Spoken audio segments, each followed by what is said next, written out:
And only one man can save us now. Después del espectacular fracaso de Superman 4 en busca de la paz, la última película del legendario Christopher Reeves en su icónico papel, El Hombre de Acero se desvaneció de Hollywood durante la década de 1990.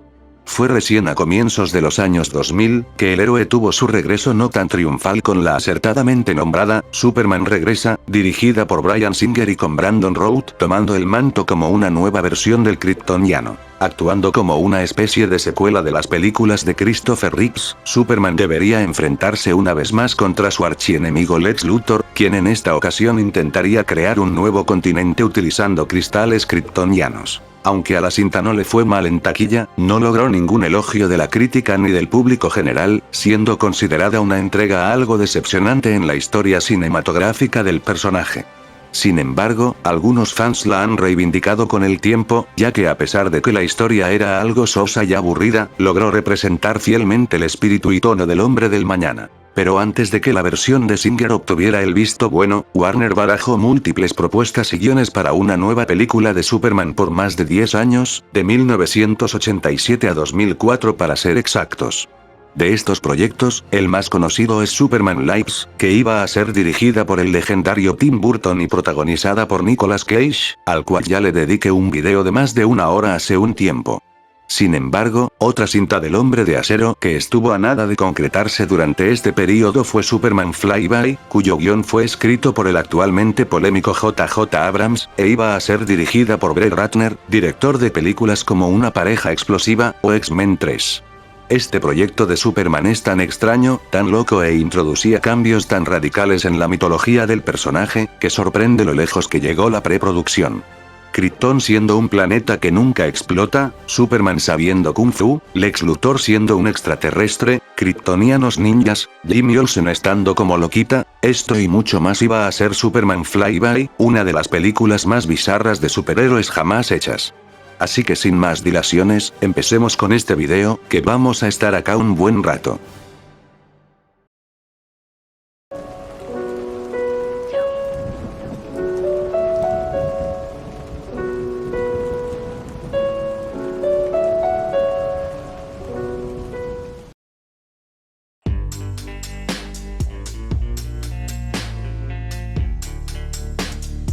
Tras la salida de Tim Burton de Superman Lives, y mientras el productor Jon Peters intentaba encontrar un director sustituto para realizar su película, Warner se cruzó con el guionista Andrew Kevin Walker, quien escribió la galardonada Seven dirigida por David Fincher.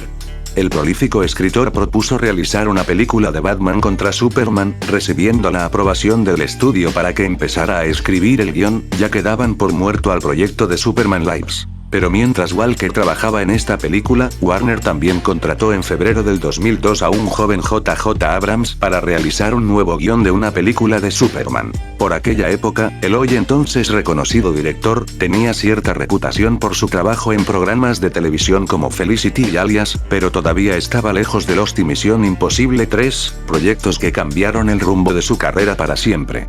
Durante todos esos años en los que el Hombre del Mañana se había mantenido apartado de la gran pantalla, la mayoría de los escritores que habían realizado guiones para películas del personaje que jamás se hicieron, basaron su historia en el famoso arco de la muerte de Superman, esto debido a imposiciones de Warner, ya que era el cómic más vendido del personaje en toda su historia. Sin embargo, J.J. Abrams tenía otros planes. El entonces novato escritor tenía la idea de volver a contar los orígenes del personaje, pero con un enfoque más moderno y adaptado a los tiempos que corrían.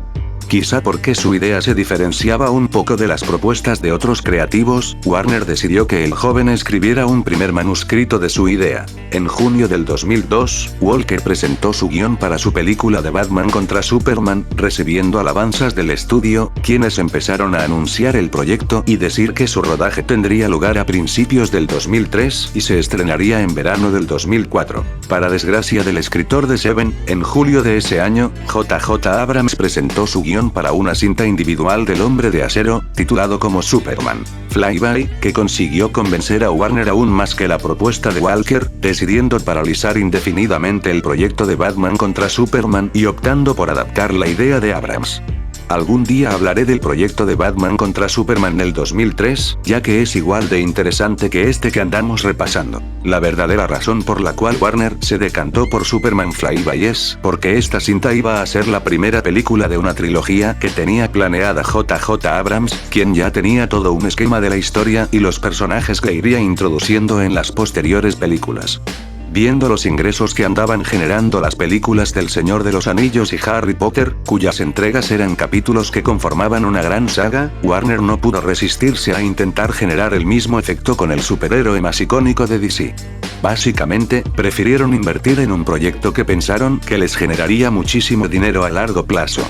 Joseph McGinty-Nicol, director de la duología de Los Ángeles de Charlie y más conocido como MCG, iba a ser el productor de la cinta, y Brett Ratner fue contratado para dirigirla, pero con la tarea de modificar el guión para hacerla un poco más barata de filmar, ya que JJ Abrams exigía un presupuesto de casi $400 millones.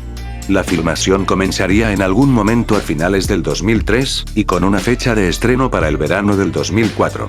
El proyecto iba totalmente en serio, con un presupuesto que superaba los $200 millones y una búsqueda exhaustiva por encontrar al cast perfecto. Christopher Reeves iba a ser un consultor creativo, alegando que Tom Welling, quien interpretó a Clark Kent en la serie Smallville, como un candidato ideal. También dijo que otra opción sería un actor completamente desconocido, al igual que lo fue él en su momento. El personaje es más importante que el actor que lo interpreta, porque es una mitología perdurable. Definitivamente, debería ser un desconocido. Ratner se acercó a los actores Josh Hartnett, Matt Bomer y Jude Law para el rol de Superman, pero admitió que encontrar a un actor famoso para protagonizar la película había resultado difícil debido a las obligaciones contractuales de aparecer en las secuelas. Ninguna estrella quiere firmar. Por mucho que les he dicho a Jude y a Josh mi visión para la película, les he advertido de las consecuencias de ser Superman.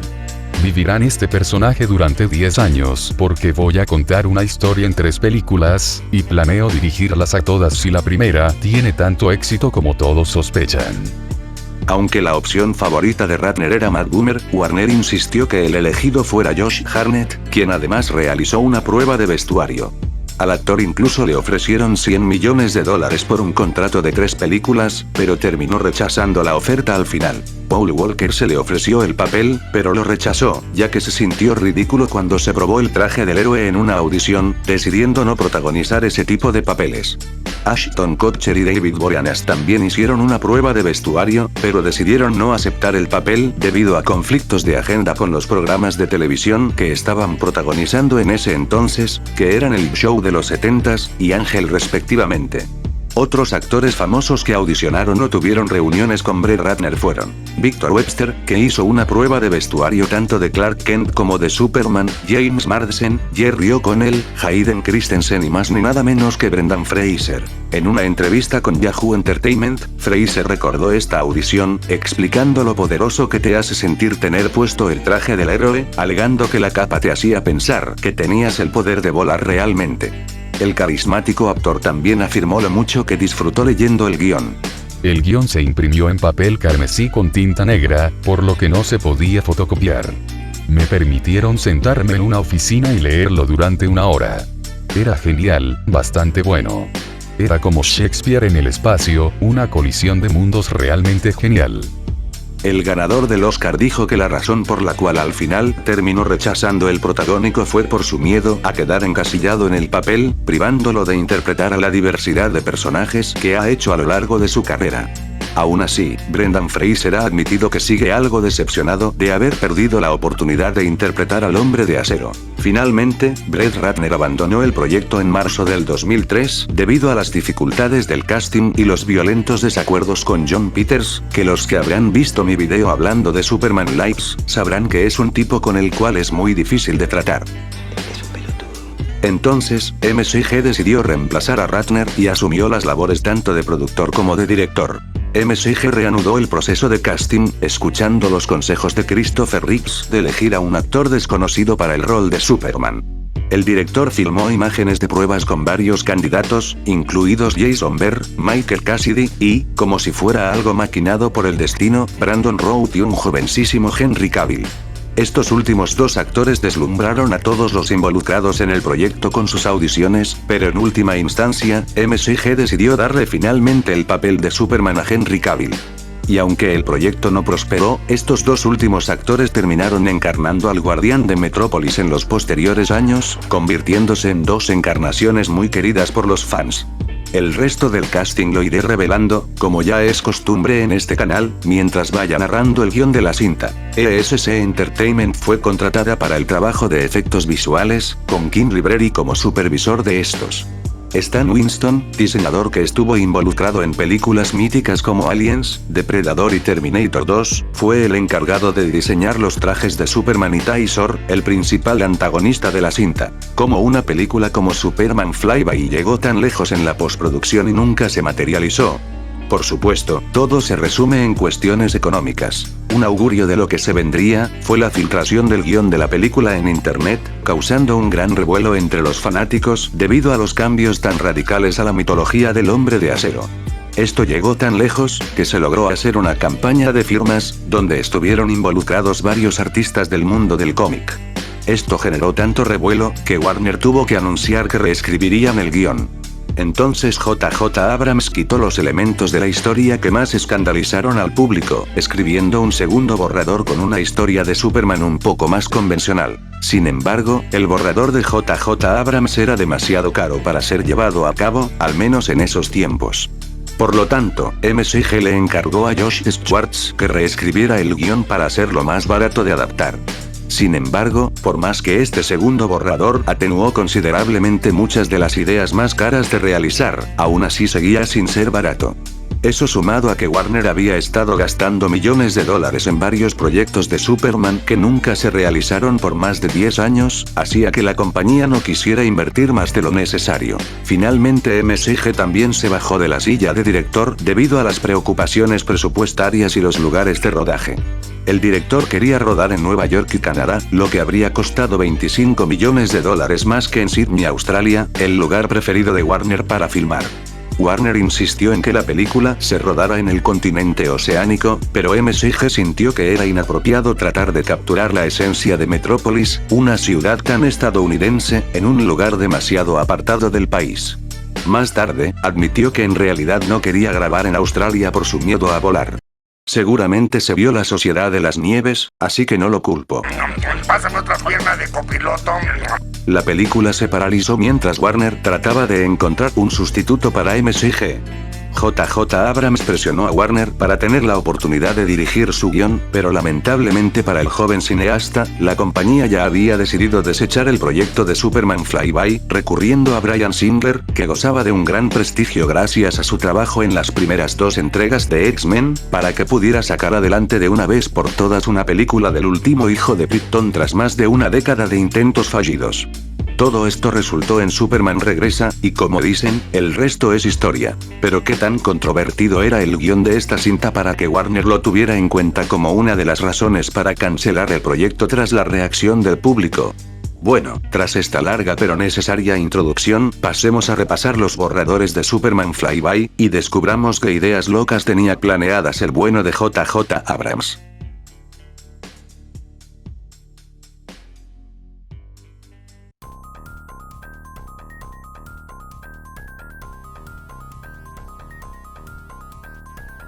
La película comienza con una transmisión de noticias. El presentador de televisión parece agotado y presa del pánico. Le dice a su audiencia que se escondan en el lugar más recóndito que encuentren, pues las pirámides de Egipto han sido destruidas, París está en llamas, y que la mayor parte de América del Sur ha sido arrasada. El presentador le echa la culpa de todo esto a Superman. Nos trasladamos a las calles de Ciudad Gótica, hogar del furro que más le da de comer a Warner y a DC. Igual no se acostumbren, no hay muchas referencias a personajes del universo de DC en estos guiones. Una figura que porta una especie de chaleco antibalas, una máscara de ninja y una espada, usa su respiración, que tiene la fuerza de 1000 huracanes, para volar autos y autobuses, arrasando con 5 cuadras en el proceso. Este es Taysor, el villano principal de la cinta. Este sería interpretado por Joel Edgerton, que curiosamente fue considerado para interpretar a Superman en un inicio, pero rechazó ese rol. Taysor escucha el sonido de alguien acercándose, sonriendo, como si fuera exactamente lo que quería. Entonces, una figura aterriza ferozmente en el pavimento, envuelto en un traje azul, una capa roja, y una llamativa S en el pecho. Es Superman, quien se encuentra evidentemente cansado, con el rostro ensangrentado y el traje destrozado. Ambos seres superpoderosos se enfrascan en una pelea de kung fu en el aire a gran velocidad, destrozando edificios con cada impacto de sus puños y pies. No sé por qué, pero siento que el hecho de que Superman use artes marciales durante toda la cinta, es por imposición de Jon Peters, quien es un gran fanático de estas y solía aplicarle llaves de judo a sus empleados por diversión. Y no va a ser la única vez que voy a tener ese presentimiento. Tai-Sor atrae a Superman a un hangar de la NASA que está hecho en gran parte de plomo. Superman entra en el lugar completamente a ciegas, sin saber qué plan tiene entre manos su enemigo, pues no puede detectarlo ya que el plomo le impide usar sus rayos X. Nuestro héroe encuentra un tanque de agua gigante cristalizado como los de un acuario, y ve algo fuera de cámara que hace que se derrumbe. Tai-Sor se burla de él a través de un sistema de altavoces oculto. Quiero oírte llorar, Kal-El, igual que lo hacía tu madre. Llora para mí, Superman. Y justo en esta situación climática, tenemos un enorme flashback que nos remonta a Krypton casi 30 años en el pasado. Esta versión del icónico planeta parece inspirarse en Naboo del primer episodio de Star Wars por la forma en la que es descrito. Un ejército de soldados con armaduras montados en tanques robóticos invaden una ciudad real, ocasionando un enfrentamiento con los que intentan repeler a los invasores. Jor-El, quien iba a ser interpretado por Anthony Hopkins, en esta versión era el gobernante de Krypton, y el encargado de frenar a la armada de Kata-Zor, su hermano, quien tomando la ciudad, se haría con el control del planeta. Dando la batalla por perdida, Jor-El le ordena a todos que abandonen la sala de guerra y vayan con sus familias, para que al menos pasen juntos sus últimos momentos. Sin embargo, Jor-El tiene otros planes. Salvar a su bebé enviándolo a un planeta lejano. Para eso, coloca a su hijo Kal-El en una nave espacial que había construido junto a su esposa Lara-El para esa ocasión. El cohete despega justo cuando los soldados de Kata-Zor irrumpen en la sala, liderados por una criatura llamada Taga, descrita como una tortuga gigante sin caparazón. Jor-El le dice a su esposa que huya e intenta pelear contra los invasores, pero es golpeado brutalmente y capturado, siendo llevado ante Kata-Zor y su hijo Tai-Sor. Kata-Zor le dice a su hermano que sabe acerca de que Kal-El es el niño de la profecía, y que planea rastrear al bebé y acabar con él antes de que cumpla su destino. Uno de sus esbirros le dice que la cápsula podría haber ido a miles de lugares a lo largo de la galaxia, pero Kata-Zor le responde furiosamente que entonces enviará a 1000 hombres a buscarla. La última escena de este prólogo es la de miles de naves exploradoras kryptonianas saliendo del planeta en busca del bebé. Abrams describe la dirección de toda esta escena de Krypton como si un camarógrafo estuviera en medio de una guerra, por lo cual, es posible que reutilizara la idea para su posterior película, Cloverfield, donde vemos la invasión de un kaiju desde la perspectiva de un camarógrafo. Otro dato interesante es que J.J. Abrams quería que todas las escenas en Krypton se hablaran en un lenguaje ficticio que irían inventando en la postproducción para darle más verosimilitud a la historia. Como en todo origen clásico de Superman, la nave de Kal-El aterriza en Smallville, Kansas, justo en la granja de Martha y Jonathan Kent, no siendo arrollados por ella de milagro. La pareja saca al bebé de la nave, quien empieza a manifestar sus poderes casi de inmediato, levantando un sofá como si nada. A pesar de ser pobres y tener problemas pagando sus impuestos, los Kent están decididos a mantener al extraño huérfano, criándolo como si fuera suyo y llamándolo Clark Gable Kent, la inspiración de la vida real detrás del nombre de Clark Kent. También, hay una extraña escena donde Jonathan Kent casi se desmaya al sentir el olor que emanan los pañales sucios del bebé alienígena. Pobre los trabajadores del Daily Planet, deben sufrir mucho cada vez que Clark Kent va a los baños del edificio.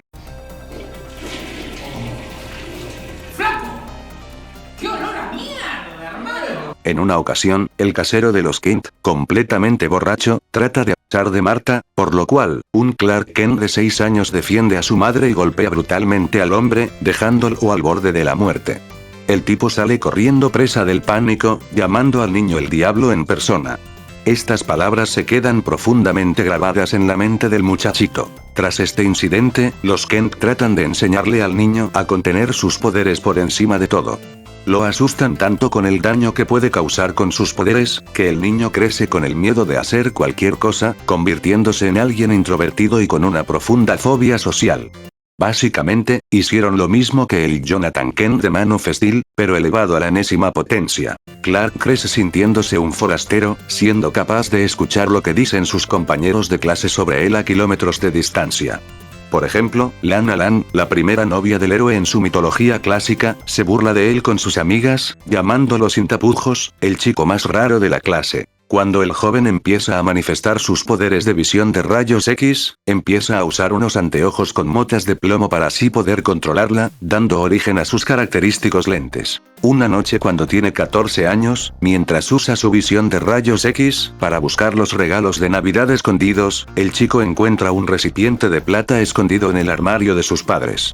Después de que toca el objeto, una sustancia roja sale disparada de su interior, que forma lentamente el clásico traje del héroe, solo que este tiene la talla para un hombre adulto. Cuando Clark se acerca al traje, este se adhiere a su cuerpo. Las comparaciones con el traje negro simbiótico de Spider-Man son más que evidentes, y no me sorprendería que este haya sido la principal inspiración de JJ Abrams a la hora de escribir el guión. Aunque el traje le queda muy grande, eso no detiene a Clark de salir afuera a experimentar con él, empezando a correr y saltar hasta posteriormente, lograr volar. Sí, en este guión, la habilidad de vuelo de Superman viene de su traje y no de sus poderes kryptonianos.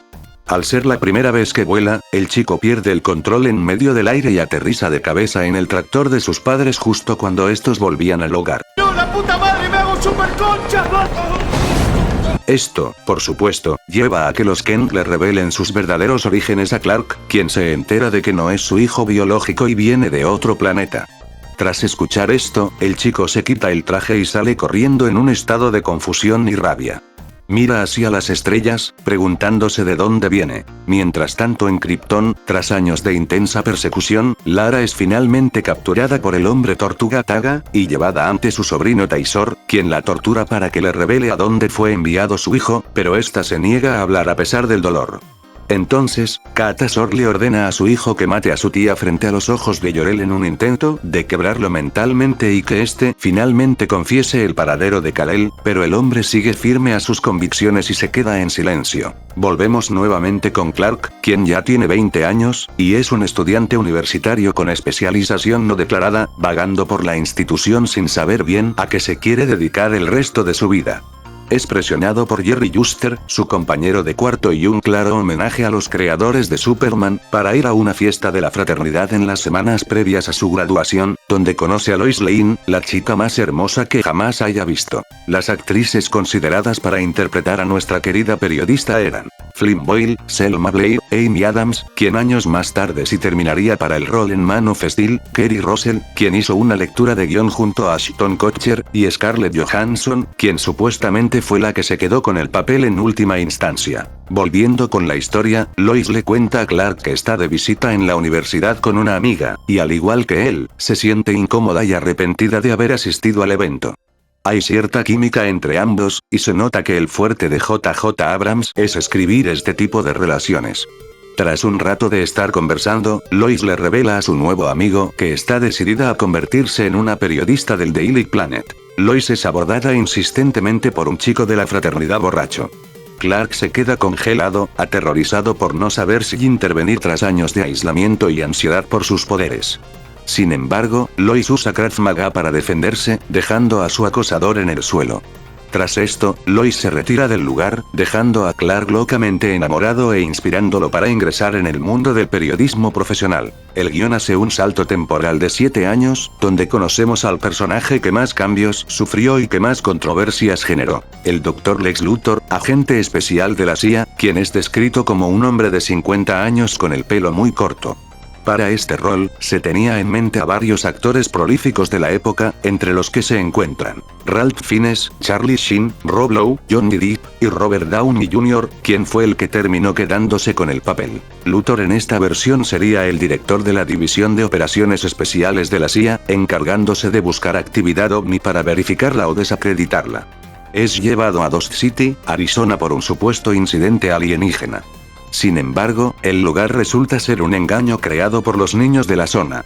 Luthor expone el engaño y cuando está a punto de irse, es fotografiado por, valga la redundancia, un fotógrafo, quien usa la imagen como parte de la portada de un artículo del Daily Planet escrito por Lois Lane. Rápidamente, se nos revela que ella fue la que le pagó a los niños para montar el engaño, ya que está obsesionada con exponer el extenso gasto de la CIA con el dinero de los contribuyentes en las investigaciones de ovnis de Luthor, a las que considera ridículas e inútiles. Por fin, tras tantas páginas, la acción se traslada a Metrópolis, hogar característico del héroe del mañana. Ese mismo día, un ya adulto Clark Kent ingresa a trabajar en el Daily Planet, teniendo un recorrido guiado por Jimmy Olsen, al que el guión describe como un chico nacido en Brooklyn, y algo afeminado. Eso sumado a que más adelante hay menciones sobre el novio de Jimmy, nos deja en claro la orientación del personaje en este guión. Abuela, ¿qué pasa? ¡Soy putazo! Mientras escribía el guión de Superman Lives, John Peters le sugirió al guionista agregar un secuaz robot de Brainiac que fuera gay, así que no me sorprendería que el productor hubiera obligado a Abrams a hacer lo mismo con Jimmy en Superman Flyby. Pero pasando al cast, los actores considerados para interpretar al mejor amigo de Superman fueron Justin Timberlake y Shia LaBeouf, este último finalmente quedándose con el rol. Retomando donde lo dejamos, Clark y Jimmy terminan el recorrido en las oficinas del editor Perry White, que justo estaba regañando a Lois por sus métodos poco convencionales para escribir artículos. Para Perry, se tenía pensado a Christopher Walken, quien curiosamente había sido elegido para interpretar a Brainiac en la fallida Superman Lives unos años atrás. Clark se reencuentra con Lois, quedando en evidencia la atracción que ambos sienten uno por el otro. Ambos se dirigen a una conferencia organizada por Luthor, quien teniendo a la opinión pública en su contra, presionó a sus jefes para que lo dejen hacer público el gran secreto que había estado guardando durante años y así justificar el presupuesto que recibe mensualmente. Lex le muestra a los periodistas el descubrimiento de una nave espacial que aterrizó 9 años atrás, alegando que es la prueba irrefutable de que hay un visitante alienígena escondido en algún lugar del planeta Tierra. Clark tiene un ataque de pánico tras escuchar sobre el hallazgo, ya que se da cuenta que la nave mostrada es exactamente igual a la suya. El joven llama a su casa para hablar con su madre y verificar que la nave en la que él vino a la Tierra todavía sigue escondida en el granero. Marta le dice a su hijo que la nave sigue en el mismo lugar de siempre, lo que establece uno de los misterios de la película, ¿de quién es la segunda nave? ¿Hay otro kryptoniano además de Kal-El oculto en la Tierra? Los que conocen un poco de la obra de J.J. Abrams, sabrán que él suele usar el tropo narrativo de la caja misteriosa. Una técnica narrativa que consiste en implantar un misterio para generar curiosidad en el espectador y que se mantenga enganchado a la historia para así descifrar la incógnita. El problema es que, casi siempre, la respuesta a estas interrogantes en sus películas o series, suelen ser muy decepcionantes o directamente pésimas. Siendo el final de The Lost y el episodio 9 de Star Wars, ejemplos infames. ¿Fue capaz J.J. Abrams de entregarnos una resolución al menos decente en este guión de Superman? Pronto lo descubriremos. Habiendo quedado mal parada con sus artículos tras las revelaciones de Luthor, Perry le da a Lois una oportunidad para redimirse, asignándola para entrevistar al presidente de los Estados Unidos en un avión de la Fuerza Aérea. Sin embargo, mientras están en el aire, una falla mecánica repentina hace que el avión comience a caer. Clark escucha el incidente en la radio mientras está en su departamento de Metrópolis, y decide intervenir, abriendo el recipiente que contenía el líquido simbiótico y dejando que éste se adhiera a él. Al contrario que la vez anterior, esta vez el traje le queda a su medida. Clark vuela al rescate en una secuencia que recuerda mucho al salvataje del avión comercial de Superman Regresa.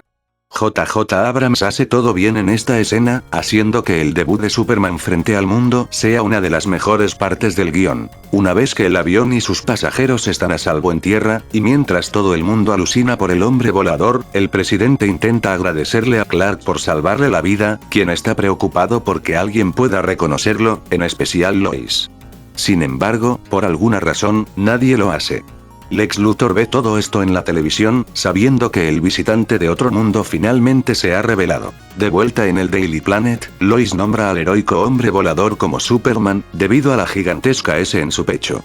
Perry, siendo Perry, la regaña por no haber conseguido una entrevista con él. Todavía decidido a subvertir nuestras expectativas, el guion hace que Clark sufra un ataque de pánico tras salvar el día, regresando a su departamento y quitándose el traje. En Smallville, Jonathan Kent escucha por la radio la noticia del debut público de su hijo, y por un momento, se siente enormemente orgulloso de él, y mientras corre para decírselo a su esposa, sufre un infarto y muere. Esta secuencia intenta ser dramática, pero sinceramente, genera algo de comedia involuntaria por lo rápido que transcurre todo. Después del funeral de su padre, Clark promete no volver a usar el traje nunca más. De vuelta en Krypton, Katasor se encuentra jugando a una especie de ajedrez intergaláctico con Predius, un prisionero del que no sabemos nada, pero que el guión promete que será muy importante en la próxima película. Es interrumpido por su hijo Taisor, ya adulto, quien entra a la sala para decirle a su padre que encontraron a Kal-El debido a su aparición pública salvando el avión del presidente. ¿Cómo sabían esto exactamente?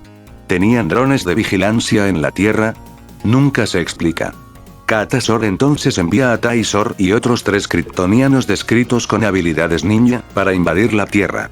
Esto de ver ninjas enfrentándose a Superman también ocurrió en uno de los borradores de Superman Lives, por lo cual, posiblemente el loquillo de Jon Peters tuvo algo que ver. Lex Luthor trata de que los senadores de la nación le den más fondos para encontrar a Superman y eliminarlo, ya que lo considera una amenaza para todo el planeta. Sin embargo, sus superiores se niegan, pues piensan que este extraño ser es un héroe, pues acababa de salvar al presidente. Luthor se enloquece y les grita a los senadores que todos van a morir por su culpa, lo que ocasiona el despido del Calvo Rota. Bueno, en esta versión no está pelado, pero ustedes me entienden. En Smallville, Martha le da a su afligido hijo unos objetos de metal que al juntarse de manera correcta, forman una S parecida a la del traje simbiótico. Resulta que estos fragmentos fueron entregados a los Kents por Jor-El muchos años antes de la llegada de Kal-El al planeta, ya que buscaba a la pareja perfecta para criar a su hijo. Por esa razón, la nave del bebé había caído justo en la granja de los Kent. Martha le explica a Clark que cada objeto de metal significa algo diferente: coraje, sacrificio, sabiduría, fe y amor. Tras toda esta revelación y el apoyo de su madre, Clark se da cuenta que no puede seguir huyendo de su deber, y decide usar sus poderes en bien de la humanidad. En otra secuencia que se asemeja mucho a una de Superman regresa, el héroe nuevamente enfundado en su traje volador, va a la cima de una de las montañas de la cordillera de los Andes, y empieza a escuchar los gritos de auxilio de todas las personas alrededor del planeta. Al principio esto le parece demasiado abrumador, pero lentamente se concentra en uno de los tantos llamados en particular. Y luego en otro, y así sucesivamente con todos los gritos. Comienza a volar de un lado a otro tan rápido como puede, ayudando a la gente que lo necesita. Salva a un barco de pesca japonés de ser engullido por un tsunami, apaga un volcán en erupción en Perú, detiene un robo a una joyería en París e incluso, homenajeando al Superman de la Edad de Oro, castiga a un hombre por andar golpeando a su esposa. El héroe se va tan rápido como aparece, no quedándose para recibir las gracias. Clark regresa al Daily Planet justo cuando Lois es despedida, principalmente por no haber podido conseguir una entrevista con Superman. Para salvar el trabajo de la chica que le gusta, Clark se pone su traje y va a la oficina de Perry, obligándolo a que recontrate a Lois. Superman accede a ser entrevistado por Lois en la noche. Sin embargo, ella no puede sacar mucha información, pues él no tiene ni idea de quién es ni de dónde proviene. Luego, en un tributo a la primera película de Richard Donner, el Boy Scout la lleva a volar por la ciudad. Todas estas escenas son brillantes, y dejan en evidencia que con la orientación correcta, J.J. Abrams podría haber entregado una muy buena película de Superman. Pero no, lamentablemente tuvo que reinventar cosas que no necesitan, valga la redundancia, ser reinventadas. Mientras tanto, Luthor se reúne con un par de compañeros nerds de los ovnis, a quienes les revela que se ha enterado de que unos seres de otro planeta vienen rumbo a la Tierra en busca de Superman, queriendo ayudarlos en su objetivo a cambio de poder. Taisor y sus compañeros envían un Ruser, un robot de guerra kryptoniano de 12 metros de altura, a la Tierra, aterrizando en Washington D.C. Lois se entera del plan del Lex Luthor, que involucra dañar a Superman con un material experimental robado de un centro de investigación llamado Kryptonita, apresurándose a advertirle de esto a su amado antes de la confrontación. Sin embargo no puede llegar a tiempo, pues justo Superman y el mecha se enfrascan en una pelea espectacular por todo Washington, causando grandes destrozos en el proceso. Justo cuando el hombre de acero logra vencer al Ruser, Luthor se pone en contacto con Taisor, formando una alianza.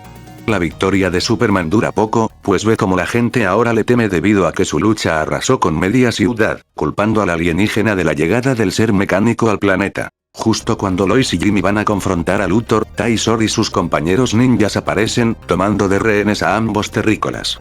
Justo cuando el kryptoniano está a punto de matar a Lois, Luthor lo detiene, sugiriendo que mejor usen a la chica como carnada. Superman se enfrenta contra su primo y sus secuaces, quienes lo atacan usando habilidades de Kung Fu.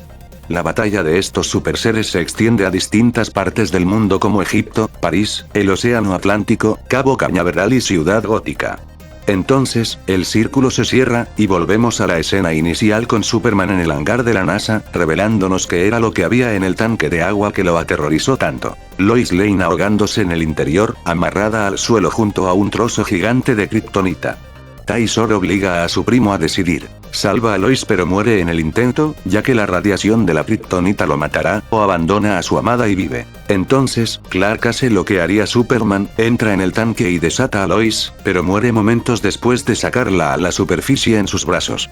No es una escena que trata de ser dramática en la que nos hacen pensar que murió, literalmente fallece. Parece que por más que no fue su fuente de inspiración directa en esta ocasión, Warner simplemente no podía dejar de intentar de adaptar la muerte de Superman de una u otra manera. De vuelta en la Krypton que nunca explotó, Jor-El siente la muerte de su hijo, mientras que Katasor, eufórico, le regala a Lex Luthor la Tierra por su ayuda en el asesinato del elegido de la profecía. En la Tierra, realizan un funeral masivo para Superman, donde millones de personas llegan al cementerio de Arlington para presentar sus respetos.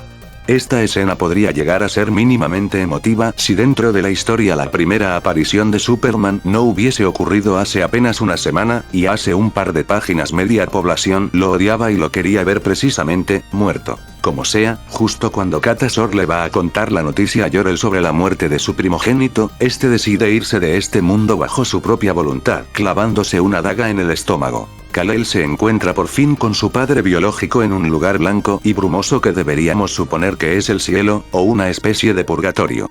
Jor-El le explica a su hijo que él es un príncipe kryptoniano que estaba destinado a ser enviado lejos de su planeta natal, ser criado en otro mundo, enfrentar un desafío sumamente difícil para luego, volver a su planeta natal y liberar a su gente del tirano que los oprime. Como su destino todavía no se ha cumplido, él básicamente no puede morir. Kal-El no puede discutir con esa lógica, por lo que su alma regresa a su cuerpo y sale de la tumba donde fue enterrado, dándose cuenta que todas sus heridas han sanado. Más decidido y revitalizado que nunca, Superman con ayuda de Lois, organiza en secreto una reunión con todas las naciones del mundo para poner en jaque a Taisor y su gente, tomando toda la kriptonita que hay en la Tierra para usarla contra ellos. La siguiente escena es de Luthor festejando su victoria junto a los kryptonianos en la Casa Blanca, declarándose gobernante de la Tierra. Entonces, frente a sus incrédulos ojos, los villanos ven a Superman, quien los incentiva a continuar el combate donde lo habían dejado. Clark logra que Taisor y sus secuaces lo sigan hasta el cráter de Rajsevak en Groenlandia, descrito por Abrams como el cuadrilátero de boxeo definitivo. Pero esto era una trampa, pues aviones de combate de 24 naciones del mundo arriban en el lugar y empiezan a lanzar proyectiles de kriptonita, matando a los secuaces de Taisor. Luego, ocurre la revancha entre Superman y Taisor. Aunque al principio es una pelea reñida, Taisor vuelve a alzarse con la victoria, y justo cuando está a punto de matar a su primo, es incinerado por bombas de kriptonita. Al igual que Jor-El pudo sentir la muerte de Kal-El, Katasor tiene la misma sensación con su hijo, volviéndose loco. Poco después de la batalla contra los kryptonianos, Superman se reúne con su amada Lois arriba del edificio del Daily Planet, explicándole que regresará a Krypton para salvarlo de la tiranía de Katasor y así cumplir con su destino, pero le promete que volverá. Ambos tienen un último beso de despedida. Bueno, uno pensaría que este sería el final de la película, ¿no? Pues JJ Abrams pensaba que la historia necesitaba terminar con un último giro, y acá es cuando las cosas se ponen realmente locas, por si ver kryptonianos ninjas y un Superman mesiánico no eran suficientes. El conmovedor momento entre los amantes es interrumpido por la llegada del ex Luthor, quien le dice a Superman que ha venido por él, pero no de la manera que él piensa. Comienza a divagar como si hubiera perdido la cabeza. Y aquí es donde JJ Abrams desciende totalmente a la locura. El buen soldado, el leal, el dedicado, el tenaz. Ese soy yo. Cuando otros renunciaron, yo seguí con la farsa, siguiendo órdenes que me enfermaron. Hacerme pasar por lo que más desprecio en el universo. Aquellos como tú. No. Tenía la esperanza de hacer esto en una escala un poco más grande, Superman, pero aquí estamos. Y la única manera de ser un buen soldado, es decirte la verdad. Wait. No, esa cápsula que recuperó la CIA no era tuya. Wait. Era mía.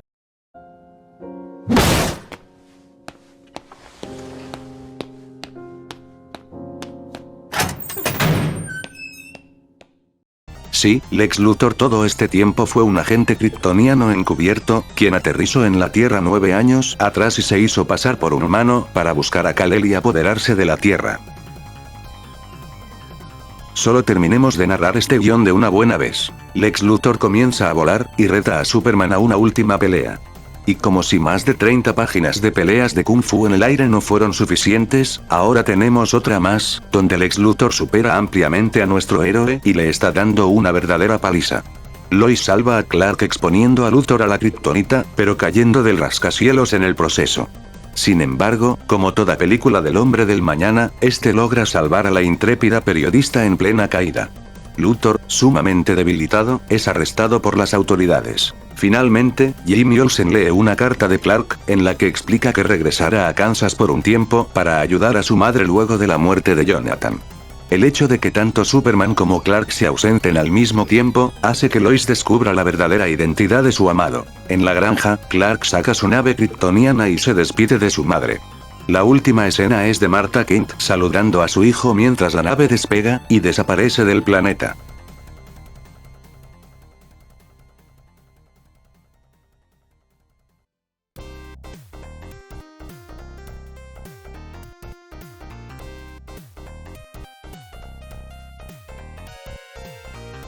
El segundo borrador tiene fecha del 24 de octubre del 2003 y tiene 125 páginas, un poco menos que las del primero, que tenía 139. Este segundo borrador fue escrito por dos motivos. El primero para eliminar algunas libertades creativas en la mitología de Superman que enfurecieron a los fans, y segundo, hacer que la película sea más barata de rodar. En primer lugar, se introduce la existencia de Mena, un continente dentro del planeta Krypton, que parece ser una especie de Tierra Santa. En medio de la guerra para tomar el control del planeta, Katasor coloca una poderosa bomba que destruye este continente sagrado. Y aunque Krypton sigue sin ser destruido en este guión, la desaparición de Mena ha tenido consecuencias de largo alcance, ya que el planeta está en peligro de salirse de órbita y sufrir el agónico destino que tiene en el resto de adaptaciones. A pesar de todos estos nuevos detalles agregados, en este borrador se elimina gran parte de las escenas ubicadas en este planeta, seguramente para ahorrarse unos cuantos millones en sets y efectos especiales. También se desecha otros problemas que habían molestado a los fans en el primer borrador, como la escena de Jonathan casi muriendo por oler la materia fecal del bebé Clark, la homosexualidad de Jimmy Olsen, y el extraño traje simbiótico de Superman. Luthor ya no es un agente secreto kryptoniano, sino un chiflado desaliñado obsesionado con los ovnis, que en su juventud tropezó con una nave kryptoniana enviada por Katasor para localizar a Kal-El, que contenía un soldado kryptoniano moribundo en su interior. El encuentro con el alienígena deja a Lex calvo, pero también sufre una especie de fusión mental, pasando de ser un loquito a un supergenio. Tampoco trabaja para la CIA, sino que es el maligno multimillonario dueño del LexCorp que todos conocemos. Está la clásica dinámica de Lois investigando al corrupto empresario, pues anda experimentando con la tecnología de la nave kryptoniana en sus laboratorios. Además, Lex trata de postularse para la presidencia de los Estados Unidos, quizás en un guiño a lo que estaba pasando en los cómics por esos años. El primer encuentro entre Superman y Lex Luthor es similar al de la serie animada de los 90, con el Calborota ofreciéndole al metahumano que trabaje para él. Obviamente Clark se niega, lo que hace que Lex active una baliza que lleva a Taisor a localizar a su primo. Los guerreros kryptonianos ninjas están ausentes, y la batalla entre Superman y Taisor se limita a Metrópolis.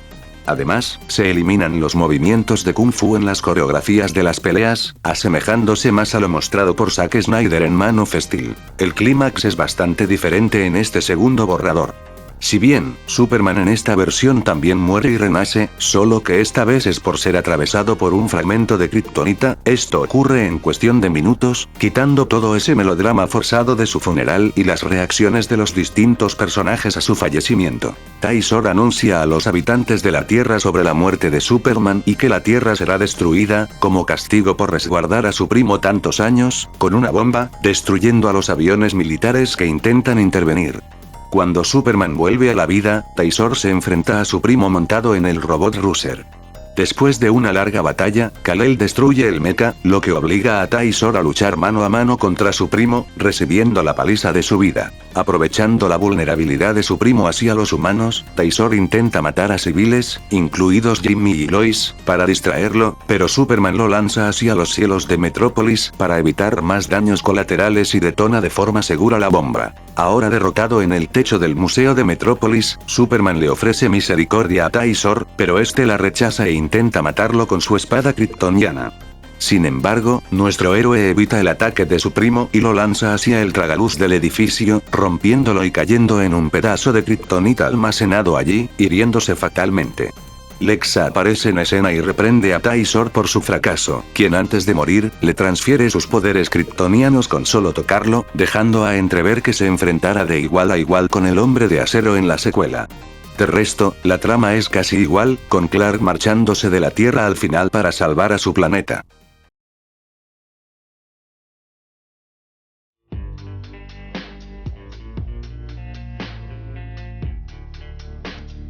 Superman es uno de los personajes con una de las historias más conocidas de la cultura pop. Su planeta explota, aterriza en la Tierra, es criado por humanos, y el Sol le da poderes, los cuales elige usar para hacer de este mundo un lugar mejor. Son cosas bastante simples y sin embargo, uno de los desafíos más grandes que ha tenido Warner con el héroe desde los 2000, ha sido actualizarlo y hacerlo más atractivo para nuevas audiencias. El personaje fue diseñado en una época con valores diferentes que las generaciones actuales en su mayoría lamentablemente no comparten. Incluso el trabajo de Clark Kent como el periodista de un periódico está quedando anticuado con la llegada del Internet. J.J. Abrams habrá pensado justamente esto, y por eso aplicó tantos cambios a la mitología del héroe en un intento de modernizarlo. Sin embargo, su concepto de modernizar es básicamente meter todos los clichés que estaban de moda en los 2000.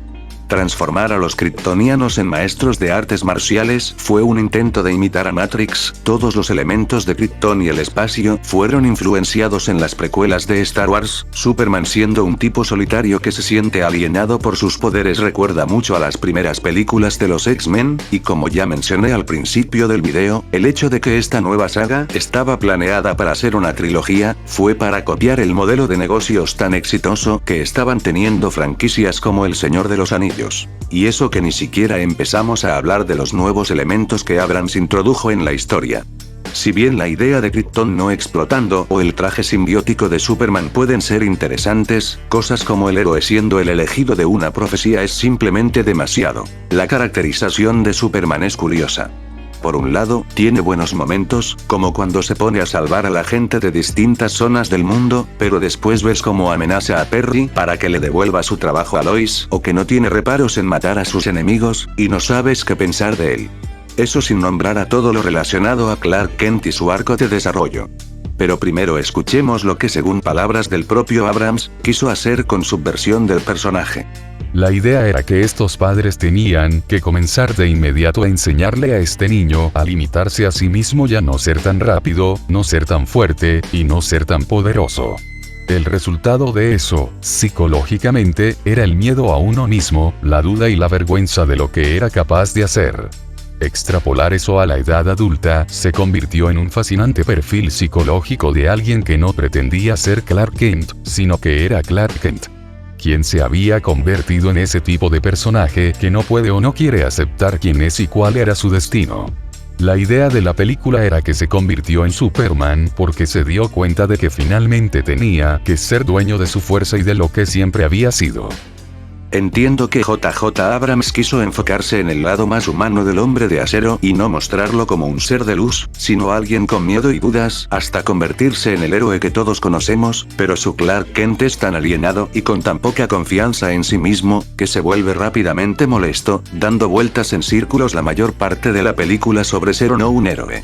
Y el hecho de que al final se revele que es el elegido de una profecía, y que su decisión de convertirse en Superman no haya sido por su propia voluntad de ayudar al prójimo, hace que lo poco rescatable que tenía esta versión del personaje se tire por la borda. Su elenco de secundarios, sacando a Lois Lane, no se salva de tener una cuestionable caracterización.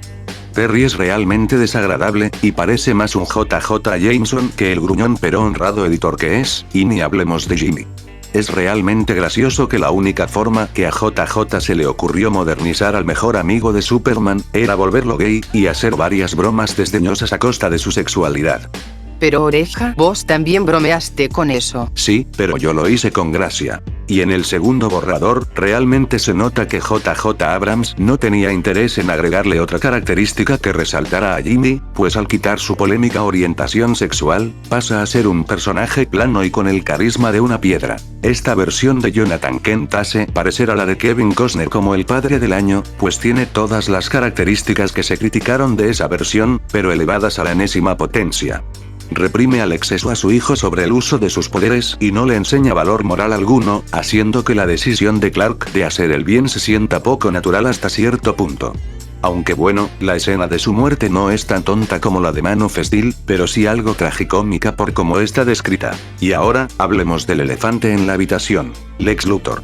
El hecho de que en el primer borrador se revele que este es un kryptoniano es extraño, para ser amables. Quiero creer que la idea no vino directamente de JJ Abrams, sino de algún productor como Jon Peters. Un escritor mínimamente decente sabe cuando ha ido demasiado lejos, o cuando decide introducir un elemento ridículo o poco creíble. Y JJ había estado trabajando como guionista durante una década hasta ese momento. Por más que el creativo no sea santo de mi devoción, no creo que haya decidido incorporar personalmente esta extraña elección en la historia.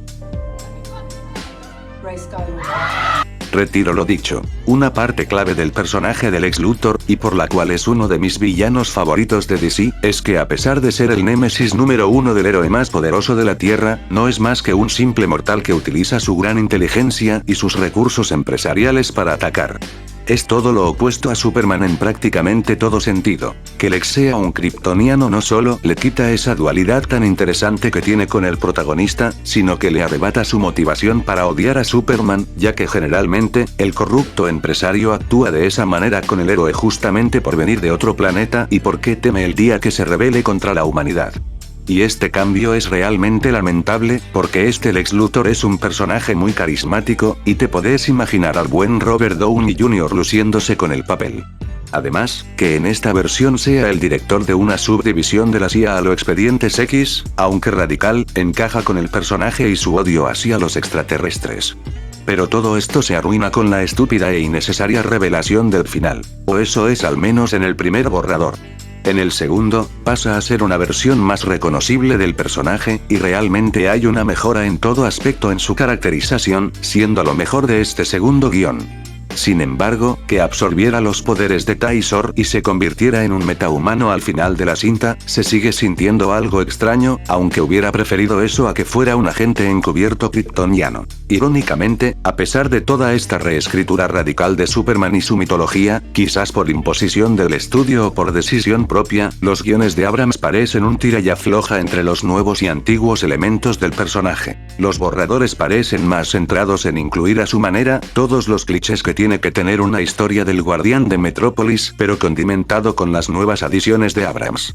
Hay que mostrar a Krypton, hay que mostrar el origen del traje, hay que mostrar el romance entre Superman y Lois Lane, hay que meter la escena de la muerte de Jonathan Kent, hay que meter a Lex Luthor, hay que introducir la Kryptonita, etcétera, etcétera, etcétera. En lugar de una historia que fluye de manera natural, el guión parece estar incorporando a la fuerza a todos estos elementos pero sin ganas, como si fuera un requisito que cumplir. Abrams dedica entre 40 y 70 páginas de los guiones a la historia de origen, y cuando la trama se pone en marcha con la invasión de Tysor, la historia parece perder el rumbo y tiene problemas de ritmo.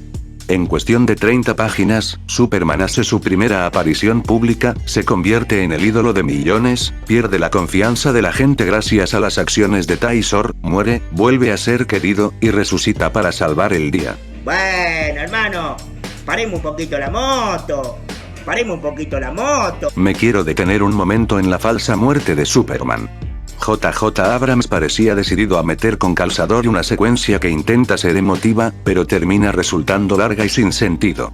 Uno de los problemas al tratar de iniciar una trilogía con una historia sobre la muerte de Superman, es que sabemos que él no puede morir en esta primera película. ¿Por qué querríamos invertir 15 minutos de dolor en una subtrama inútil? Ya sabemos que no se va a quedar enterrado en su tumba. Y por más que en el segundo borrador la secuencia dure mucho menos, sigue siendo innecesario matar a Superman temporalmente solo para generar drama barato. Tenía sentido adaptar la muerte y regreso de Superman cuando Tim Burton estaba al frente del proyecto de Superman Lives, ya que era el cómic de moda por aquel entonces. Sin embargo, JJ estaba escribiendo su guión a principios de los 2000, así que no veo por qué él o los productores estaban empecinados con adaptar dicho cómic en vez de otros más modernos como Las Cuatro Estaciones. También, los guiones tienen problemas sobre a qué villano darle más protagonismo. ¿Quién se supone que era el villano principal de la cinta, Taisor o Lex Luthor? Es divertido ver a un superhéroe tener que pelear contra dos villanos en lugar de uno, pero en los dos guiones, Abrams parece que no se podía decidir qué villano le gustaba más a medida que la historia avanzaba. Creo que lo que hizo Nolan con Batman Begins pocos años después fue una idea inteligente. No presentó al villano más icónico del superhéroe en la primera película, sino que se esperó a la segunda para hacerlo. Si bien es difícil imaginar una cinta de Superman sin Lex Luthor, Taisor era un rival bastante digno y que realmente puso en dificultades al héroe en varios puntos de la trama. Por lo cual, pienso que lo mejor hubiera sido centrar la historia en él y su rivalidad con su primo, reservando a Lex para una futura película. Irónicamente, Zack Snyder tomó nota de esto, pues hizo exactamente lo mismo en Man of Steel. Si bien ambos borradores son muy controvertidos, cabe señalar que son bastante ágiles de leer. El diálogo entre personajes es bastante bueno y se siente natural, hay una gran cantidad de humor que hace que la mayoría de personajes, contando algunas excepciones como Perry White, resulten mínimamente agradables. Lois es una digna adaptación de su contraparte de los cómics, y su relación con el Guardián de Metrópolis es de las mejores cosas de la película. Ambos tienen bastante química y su relación no se siente apresurada a pesar de no compartir demasiadas escenas juntos. Esto es debido a la gran habilidad que tiene JJ Abrams a la hora de escribir diálogos e interacciones creíbles entre personajes. Y a pesar de que no me acostumbré a la idea de un Krypton sin explotar, Abrams la elabora con sumo detalle, teniendo su propio idioma, geografía, flora, fauna, e incluso detalles aparentemente insignificantes como juegos de mesa. A pesar de que hay menciones y apariciones de otras ciudades de DC como Ciudad Gótica, JJ parecía no estar interesado en plantar las semillas de un universo cinematográfico, sino en construir un mundo con su propia mitología para que su versión de Superman pudiera habitarlo e interactuar de manera coherente con él. Además, hubiera sido una cinta mucho más entretenida que Superman Regresa, ya que está cargada de muchísima acción y batallas titánicas. Sí, es raro imaginar a Superman usando Kung Fu, pero las peleas son descritas de manera espectacular y realmente estuvieron adelantadas a su tiempo. Con el director adecuado, ciertamente nos habrían podido entregar escenas memorables, como la batalla de Superman contra el robot kryptoniano. Todas estas cosas realmente hicieron que estos guiones no se hicieron tan tortuosos de leer como imaginé en un inicio. Es innegable que Superman Flyby tuvo un gran impacto en las películas posteriores del personaje. Por ejemplo, las dos mejores escenas de Superman Regresa, es decir, la del rescate del avión y en la que el héroe se pone a escuchar los gritos de auxilio de todas las personas del planeta, son casi un calco a las descritas por Abrams en sus guiones. Pero sin lugar a dudas, la que más se vio influenciada por algunos elementos de Flyby es Man of Steel, algo que el propio Abrams ha mencionado más de una vez. El Clark Kent de Henry Cavill es presentado como un joven solitario y confundido, sin saber cuál es su lugar en el mundo, algo similar a la versión de Flyby, aunque sin sufrir continuos ataques de ansiedad y no siendo tan torpe socialmente.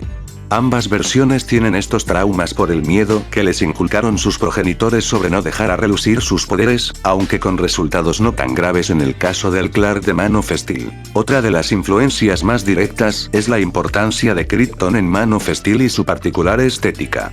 Al igual que el filme de Zack Snyder, Superman Flyby presentaba un Krypton lleno de robots gigantes, trajes de batalla y armas láseres. Además, en ambas versiones Jor-El presenta una faceta más bélica y proactiva en contraposición con la versión más clásica, sin contar que tiene relación directa con uno de los antagonistas de la cinta. Y hablando de ellos, otra cosa que tomó Man of Steel, es que el primer desafío al que se debió enfrentar Superman es a su propia especie, los kryptonianos, aunque a una escala mucho mayor que la que planteó JJ. Las espectaculares batallas al más puro estilo Dragon Ball también tienen origen en los manuscritos de Flyby, aunque quitando el kung fu de por medio y limitando un poco la magnitud de los daños colaterales por cuestiones de presupuesto. ¿Qué habría pasado si Superman Flyby se hubiera realizado? Para empezar, el éxito del reinicio del Hombre de Acero pudo haber cambiado la carrera de JJ Abrams. Desde la cancelación de Flyby, JJ Abrams ha hecho muchas películas, como la trilogía de secuelas de Star Wars, el reinicio de Star Trek, la dirección y producción de la franquicia Cloverfield, y mucho más. Teniendo en cuenta que Flyby iba a ser el inicio de una trilogía, es posible que el director amante de las cajas misteriosas hubiera estado gran parte de la década del 2000 y principios de los 2010 en la producción y dirección de las secuelas de Superman, lo que le hubiera impedido unirse a todas las franquicias en las que estuvo involucrado.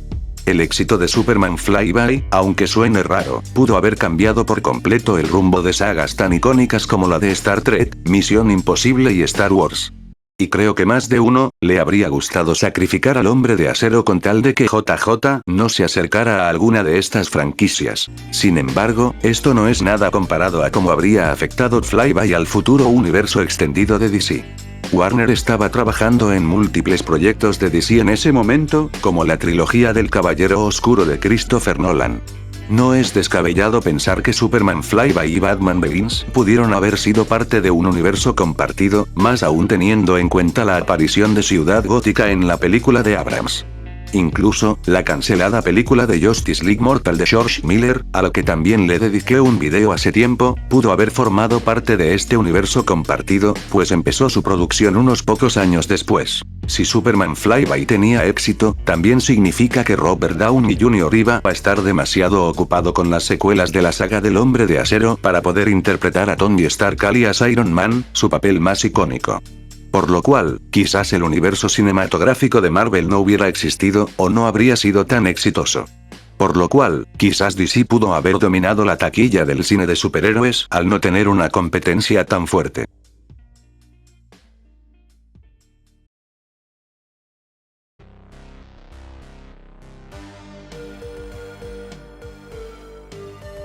¿Esquivamos una bala? Sin duda. A pesar de que el segundo borrador de Abrams corrigió muchas de las partes más bizarras de la historia y se siente mucho más como una película de Superman, la estructura de la misma sigue sin tener mucho con lo que trabajar. Esperar que la audiencia acepte un planeta Krypton que no explota, kryptonianos ninjas, un Superman que sufre ataques de pánico y un Lex Luthor metahumano hubiera sido casi imposible. Si tuviera que poner a Flyby en un ranking de películas del personaje, la pondría un poco por encima de Superman 4 y Superman Regresa, pero debajo de Man of Steel. A pesar de los problemas que tengo con el film de Zack Snyder, esta es mucho más fiel a los mitos de Superman y ejecuta de mejor manera mucho de los conceptos que originalmente tenía Flyby. Con la reciente confirmación por parte de James Gunn de que el proyecto del Superman afroamericano de JJ Abrams sigue en desarrollo, es posible de que muchas ideas que el director tenía en mente para Flyby sean reutilizadas para esta nueva cinta del Hombre de Acero. Y al ser una película fuera de la continuidad, no me molestaría ver algunos de estos conceptos locos como un Krypton sano y salvo, Lex Luthor siendo agente de la CIA, o un Superman sabiendo artes marciales, finalmente viendo la luz. ¿Habrá podido JJ Abrams aprender de sus errores en Flyby y darnos en esta ocasión una película digna del Hombre de Acero? Como dice el dicho, solo el tiempo lo dirá. ¿Te hubiera gustado ver Superman Flyby? Déjame tu opinión abajo en los comentarios. Muchas gracias a todos los que llegaron hasta el final del video, espero que lo hayan disfrutado tanto como yo haciéndolo. Este es uno de los proyectos cancelados de los que tenía planeado hablar desde los inicios del canal, y también fue uno de los más solicitados. Por eso, le metí mucho tiempo y esfuerzo para que saliera con la mejor calidad posible, al menos para mi criterio. Sin nada más que decir, me despido. Espero que tengan un buen día. Hasta la próxima.